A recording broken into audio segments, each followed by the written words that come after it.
Telugu cinema ఇండస్ట్రీలో mega power స్టార్గా తనకంటూ ఒక ప్రత్యేకమైన ఐడెంటిటీని క్రియేట్ చేసుకున్న నటుడు Ram Charan.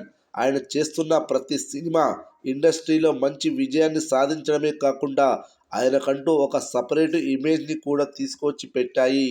Mega power star Ram Charan Tej లేటెస్ట్గా నటిస్తున్న చిత్రం RC16 అనే వర్కింగ్ టైటిల్తో రూపొందుతుంది.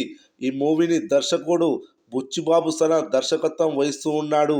బుచ్చిబాబుతో చేస్తున్న సినిమా కోసం భారీ కసరత్తులు చేస్తూ ఎలాగైనా సరే ఈ సినిమాని సూపర్ సక్సెస్గా నిలపాలనే ప్రయత్నంలో ఇటు రామ్ చరణ్ అటు బుచ్చిబాబు ఇద్దరు కూడా తీవ్రమైన ప్రయత్నం అయితే చేస్తున్నారు. ఇక రీసెంట్గా ఈ సినిమా రెగ్యులర్ షూట్ అయితే స్టార్ట్ అయింది. మరి అందులో భాగంగానే ఈ సినిమాలో రామ్ చరణ్ గుడ్డివాడు పాత్రలో నటిస్తున్నాడనే వార్తలు కూడా వినిపిస్తున్నాయి.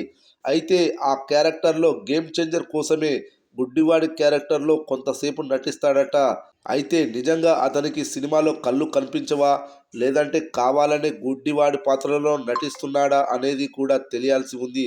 మరి ఏది ఏమైనా కూడా రంగస్థలం సినిమాలో చెవిటివాడి పాత్రలో అదరగొట్టాడు.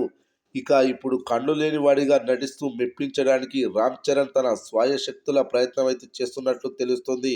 ఇక బుచ్చిబాబు లాంటి దర్శకుడు రామ్ చరణ్ని భారీగా ఎలివేట్ చేసి చూపించాలనే ప్రయత్నం చేస్తున్నాడు. మరి తను అనుకున్నట్లుగానే రామ్ చరణ్ని భారీ రేంజ్లో చూపిస్తాడా లేదా తెలియాలంటే మాత్రం ఈ సినిమా రిలీజ్ అయ్యేంత వరకు వెయిట్ చేయాల్సిందే. ఫ్రెండ్స్, ఈ వీడియో మీకు నచ్చినట్లయితే లైక్ చేయండి. ఇలాంటి వీడియోల కోసం ఈ ఛానల్ను సబ్స్క్రైబ్ చేసుకోండి.